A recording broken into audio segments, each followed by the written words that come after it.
Welcome, Aries, to 12th House Tarot Reading. This is Mouse, your host. I do a general reading for the sign of Aries, Sun, Moon, Rising, Cross Watchers for the week of November 17th to the 23rd, 2025. Hope you've been doing well. It's been a minute. We do past, present, and future spread with clarifiers if we need be. Well, we do clarifiers for each in this three-part spread. Past, present, I don't do reversals, and future. Got a new setup, so you can't see any of that. Okay, here it is. In the past position, we're looking at the Sun. In the present position, the Hierophant. And in the future position, Knight of Wands. Let's see what the energy on the bottom of the deck is. Two of Swords. We'll put that baby over here. There we go.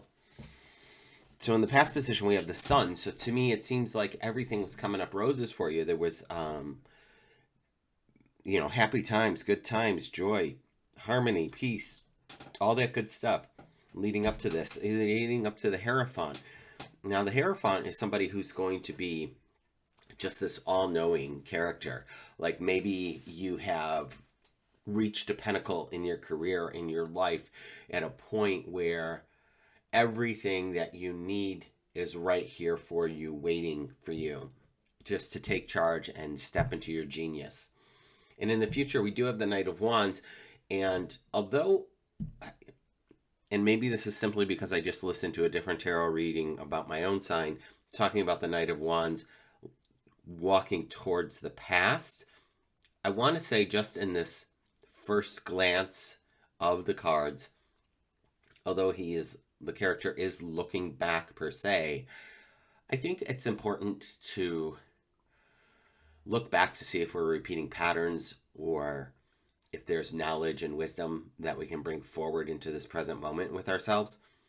And it's not necessarily a going back to the way things were. You know, we never step into the same river twice. So I would take that knowledge and wisdom that you've accrued and use it to whatever that might be coming up for you. Now, that's all to say with this Two of Swords, there's a decision that needs to be made, and that's the undercurrent of this reading right now. So let me just make some room. Sorry about bumping the camera. I'm going to move it again. All right. And let's go here to the Sun. I just pulled from the top of the deck, my friends. And I'll work out on this setup soon enough. We'll pull three cards. We have the Seven of Pentacles, the Ace of Swords, and I ran out of room. And then the Lovers. All right.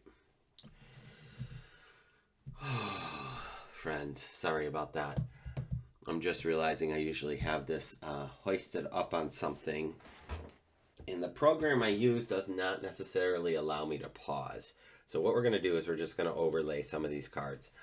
Seven of Pentacles, Ace of Swords, and the Lovers. Again, this is the past position, with the Sun being the anchor of this row. It feels like you have everything working out for you in this past position. So I don't know your personal business and what's going on, but if it's been a rocky road, there's an energy here that might speak to some of you. Of, you know what, I've been steady Eddie, I've been doing my job, I've been harvesting the crops, I've been taking care of business, I've been making those decisions, as I point to the Ace of Swords now, making the right decisions. I'm in good partnership, either with myself, higher self, or a love interest, or even this could be a business partnership with the Lovers. So it feels like things were really copacetic here. When we go then to the Hierophant, we have the Three of Swords, the Queen of Swords. So these swords are air energy, my Aries, and you're fire. So this might be fanning the flames of some decision or situationship. Queen of Swords, and then situationship, and we pull the Four of Wands, which can denote marriage. But again, I can see look at how partnership ends both of these rows. in the past position, in the present position. Maybe you have gotten over something, got through something, made a decision about where you're going, and made that extra commitment with this Four of Wands. I could see how that might flow through here. That there was knowledge and wisdom that you have accrued, and using that, you're making this decision this week or in and around this week. Hence, again, here we go back to the Two of Swords, a decision point. And this Two of Swords over here would say, follow your intuition, right? That gut feeling is going to be the right feeling. And or, Aries, remove the blindfold and see what's going on in front of you. There is a new moon during this week for you, for all of us, obviously. So maybe there's some calling in or releasing that needs to happen for you. If you do some moon magic, consider looking into that. Let's go to the future position with the Knight of Wands. We have the Queen of Pentacles. We have the High Priestess. And then the King of Pentacles. So we have the counterparts here of Pentacles, Aries.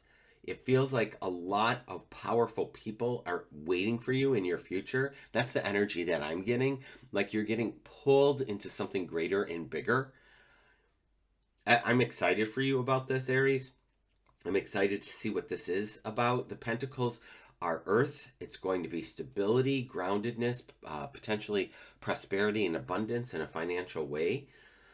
With our High Priestess here, she's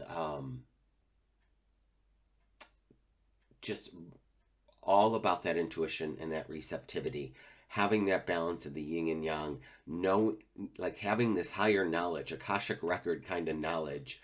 So, which makes sense, as I was pointing out this Knight of Wands before this, of them looking back and seeing what is what and getting clarity on that.